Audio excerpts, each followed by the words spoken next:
सो भाई लोगों क्या हाल चाल। तो फाइनली हमारे वन पीस चैप्टर 1163 के ऑफिशियली हमारा चैप्टर निकल के आ चुका है। और सच में ओडा सेंसेई ने हमारा कहना पड़ेगा काफ़ी लेजेंडरी हमारा ये चैप्टर बना है। और इसको देखने के बाद सारी कहानी समझ आती है कि अभी हमारा प्रेजेंट में क्या चल रहा है और क्यों अभी ऐसा हालात है। तो वीडियो पसंद आए तो लाइक करना, शेयर करना और सब्सक्राइब कर देना और बेल नोटिफिकेशन प्रेस कर देना ताकि तुम अपकमिंग वीडियो को मिस ना करो। तो बिना देरी करे आज के इस वीडियो को स्टार्ट करते हैं। तो जैसे कि हमारे चैप्टर का नाम ही होने वाला है प्रोमिसेस, और ये क्यों होने वाला है तो अच्छे से समझ जाना और मैं अच्छे से बताने की पूरी कोशिश करूँगा। जहाँ पर हमारे चैप्टर की शुरुआत होती है हमारे ईमो समाज, जहाँ पर वो अराइव हो चुका है हमारा गॉड वैली के अंदर और उसको शार्ट आउट पूरा एक तरीके से टेरिफाई लग रहा है भाई यहाँ पर। और पैनल में तो पूरा एक तरीके से उसका डोमिनेट करते हुए दिखाया गया है, जहाँ पर नीचे कुछ मरीन्स और पायलट सब पैनिक मोड में आ चुके हैं उसको देखने के बाद। और एक कंफ्यूज मरीन जो वहाँ पर वो देखने के बाद चिल्लाते हुए बोलता है क्या ये सेंट सैटर्न है, क्योंकि उसका पूरा का पूरा रूप एक तरीके से ऐसा लग रहा है कि सैटर्न के ऊपर ही उसने कब्जा कर रखा है, उसकी बॉडी के ऊपर, जो अभी आज के हमारी डेट में हमें एगेट आइलैंड में देखने को मिल रहा है। और दूसरा मरीन बोलता है ये क्या शेप है भाई, कोई डेविल फ्रूट होगा क्या। और यहाँ पर ना कोई भी समझ नहीं पा रहा है कि हो क्या रहा है यहाँ पर। और तभी यहाँ पे जो ईमो है वो अपनी पहली लाइन बोलता है बैटलफील्ड पे, हाउ अनप्लीजेंट। और एक डायलॉग और पूरी तरीके से पूरा जोन ही एक तरीके से भाई बैटलफील्ड का ना फ्रीज हो जाता है, मतलब इतना डर का माहौल टाइप से, जहाँ पर हमारा ईमो फिर एकदम ही वायलेंटली एक तरीके से अटैक करना शुरू कर देता है उसके बड़े बड़े स्पाइडर लाइक क्लॉ से। और एक तरीके से ना सब कुछ ही तोड़ के रख दे रहा है सबको अपने क्लॉ से। और यहाँ पर वर्स्ट पार्ट ये है कि वो अपने ही मरीज पे भी अटैक कर रहा है, जहाँ पर एक तरीके से हर जगह हाहाकार मचा हुआ है, पूरी तरीके से केओस मच चुका होता है। जहाँ पर पायरेट्स भी तो एक तरीके से शॉक में ही है, कोई डिस्टिंक्शन भी नहीं है, सब पे अटैक है भाई। यहाँ पर कोई नहीं है, मतलब पायरेट्स हो मरीन हो सब पे ही मार रहा है भाई। जहाँ पर रॉजर बहुत ही काम है यहाँ पर और वो अपने क्रू को संभालता है और बोलता है होल्ड इट टुगेदर मैन। जहाँ पर गवान बोलता है रॉजर मत जा, तू भी फिर से रेकलेस हो रहा है। जहाँ पे एक तरीके से टिपिकली रॉजर मूवमेंट होता है, यहाँ पर उसके क्रूज को रोकने की कोशिश कर रहे होते हैं कि भाई रेकलेस बना मत कर। जहाँ पर तभी हमारा फोकस शिफ्ट होता है हमारे गाप के ऊपर और भाई बंदा एकदम गुस्सेल मोड में है और मतलब एकदम एंग्री मोड में है और काफ़ी गुस्से में बोलता है कि ये क्या हो रहा है, कौन सा मॉन्स्टर है ये। और फिर वो चिल्लाता है the leader of that bunch of worm finally show a 50 faces. जहाँ पर भाई गाप ने तो ईमो को लीडर को एक तरीके से वॉर्म ही बोल दिया है और मरीन्स तो यहाँ पे पैनिक हो जाते हैं, बोलते हैं वाई साइड में लो भाई, चुप हो जाओ। तो भाई हमारे लूफी के दद्दू यहाँ पे भी नहीं रुकने वाले भाई, यहाँ पे भी अभी भी इनका फूफ चल रहा है कि भाई मुझे कोई फ़र्क नहीं पड़ता कौन है तू। तो यहीं पर नहीं हमारे ईमो और ज़ेबैक्स फाइनली आमने सामने आ जाते हैं, जहाँ पर ज़ेबैक्स बोलता है हेलो किंग ऑफ रैट, मेरे को मारने आया हो क्या। जहाँ पर ईमो जवाब में बोलता है to think it was you David Jones. जहाँ पर ज़ेबैक्स हमेशा की तरह स्मिक करते हुए बोलता है मैं वो नहीं हूँ, लेकिन प्रॉमिस तो मैं पूरा होगा। और यहीं पर ही क्या ये जॉय बॉय का प्रॉमिस है या फिर गवर्नमेंट गिराने का। ये बोलता है इसलिए मैं तुम सबको हिस्ट्री से ही मिटा दूंगा। लिटरली एक तरीके से गॉड लेवल लाइन बोलता है यहाँ पर। यहीं पर ही तभी अचानक से ईमो फिर से बोलता है द वर्ल्ड ऑफ मो इज स्टिल इनकम्प्लीट। जहाँ पर ज़ेबैक रिप्लाई करते हुए बोलता है दिस इजेंट योर वर्ल्ड। और फिर दोनों का क्लैश होता है, जहाँ पर सब कुछ एक तरीके से हिल ही जाता है भाई इनका क्लैश है। और ऑब्वियस से बात है कॉन्कर हाके तो ज़रूरी होगी यहाँ पर। जहाँ पर कैप्टन जॉन और उसकी क्रू के एक साइड ट्रेजर चुरा रहे होते हैं, जहाँ पर जॉन हमेशा की तरह स्मिक करते हुए बोलता है रॉक स्पाइडर्स टाइम टू से गुड बाय। और बस वहीं से बिट्रेल स्टार्ट होना शुरू हो जाता है। तभी हमारे यहाँ पर ड्रैगन की एंट्री दिखाई जाती है, जहाँ पर वो अभी भी बच्चे को प्रोटेक्ट कर रहा होता है, लेकिन उसकी बॉडी ना एक मैग्नेटिक पुल से ना खींच रही होती है।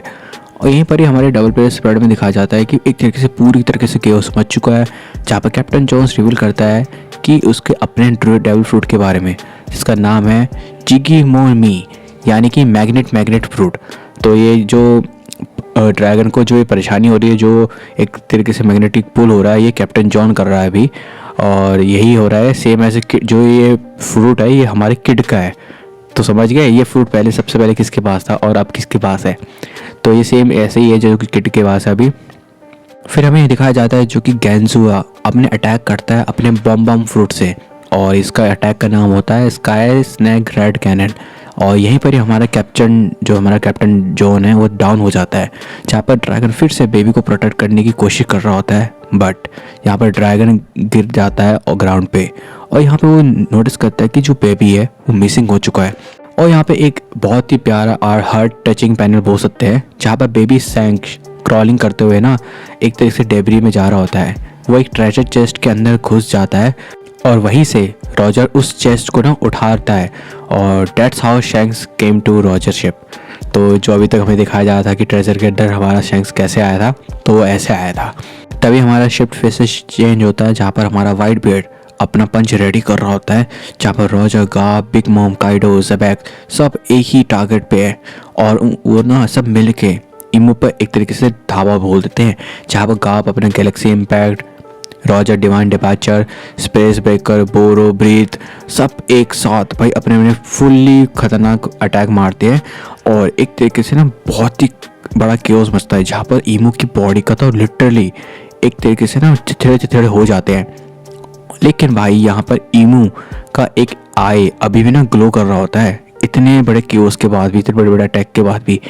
उस आई से निकलता है एक सुप्रीम किंग हाकी, जहाँ पर पूरी कॉड वैली को एक तरीके से कोलैप्स कर जाता है, जहाँ पर पायरट्स, मरीन सब कुछ सारे के सारे बेहोश हो जाते हैं, और इवन कुछ तो मर भी जाते हैं। इतने खतरनाक यहाँ पर कॉन्कर और हाकी होती है, जहाँ पर लोग तो अपनी जान बचाने के लिए सब भाग रहे होते हैं। भाई ट्रेजर बिखर जाता है, जो भी लेके जा रहा होता है ना सब वहीं कहीं वहीं छोड़ जाते हैं, मतलब भागो भाई अब उस गॉड वैली से। सबके यही अपने मन में तमन्ना हो जाती है, जहाँ पर ड्रैगन भी काफ़ी शौक में है कि अभी यहाँ पर बेबी सैंक्स कहाँ है, वो मिसिंग कैसे हो गया। वो भाई बहुत ही मतलब एक तरीके से फिक्र करने लग जाता है, मतलब टेंशन में कहाँ चला गया। तो यहीं पर ही अचानक से हमें दिखाया जाता है, जहाँ पे इमो वापस से रीजनरेट करने लगता है, और गाब और रॉजर तो आपस में लड़ रहे होते हैं, पहले मैं मारूंगा, नहीं मैं मारूंगा, इन दोनों के बीच में यही चल रहा होता है। जहाँ पर ज़ेबेक फिर अटैक करता है, लेकिन तब इमो बोलता है, I can see your wife and child, they are so weak, they don't deserve to live. जहाँ पर ज़ेबेक तो एकदम ही भड़क जाता है, ये नाम सुनते ही वो इतने गुस्से में होता है कि एकदम रेंज मोड में चले जाता है और बोलता है, don't you dare to touch them. जहाँ पे फिर इमो बोलता है, डोमे रिवर्सिया, और फिर अचानक से रॉक्स को ना ट्रांसफॉर्म होने लगता है एकदम डीमो फॉर्म में, जहाँ पर वो अपने क्लॉज का ना एक तरीके से उसके अंदर ही घुसा देता है डोमे रिवर्सिया बोलने के बाद इमो, और रॉक्स का ट्रांसफॉर्मेशन जैसे शुरू हो जाता है वो एकदम डेमोनिक फॉर्म में आ जाता है। ये एकदम वैसी है जैसे अभी हमारा डोरी और वो बनने के जो भी जाइंट्स हमारे एल्बाफ में सेम वही हो रखा है। और लास्ट पैनल में हमारा आर्यास जो उसकी वाइफ टी जंगल में भाग रहे होते हैं, और यहीं पर ही इमो बोलता है, go and kill your wife and child, और यहीं पर ही हमारा चैप्टर एंड हो जाता है। तो भाई लिटरली बात तो ये है कि अब हो सकता है हमारा रॉक्स इमो के कंट्रोल में चले जाए और वही हरकतें करे जो वो अभी इमो के इशारे पे नाचे, लेकिन मे भी चांस है कि यहाँ पर रॉक्स बोले कि रॉजर और गाब को कि उसको मार दे।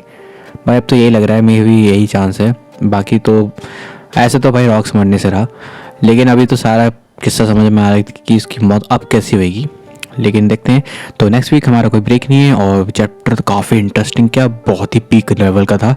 तो आई होप आपको आज की वीडियो पसंद आई होगी। वीडियो पसंद आएगी तो लाइक करना, शेयर करना, सब्सक्राइब कर देना, और बेल नोटिफिकेशन तो प्रेस कर देना ताकि तुम अपकमिंग वीडियो को मिस ना करो। चलो यार मैं भी चलता हूँ, बहुत ही बढ़िया चैप्टर था। मिलता हूँ आपको अपकमिंग वीडियो में। Bye bye.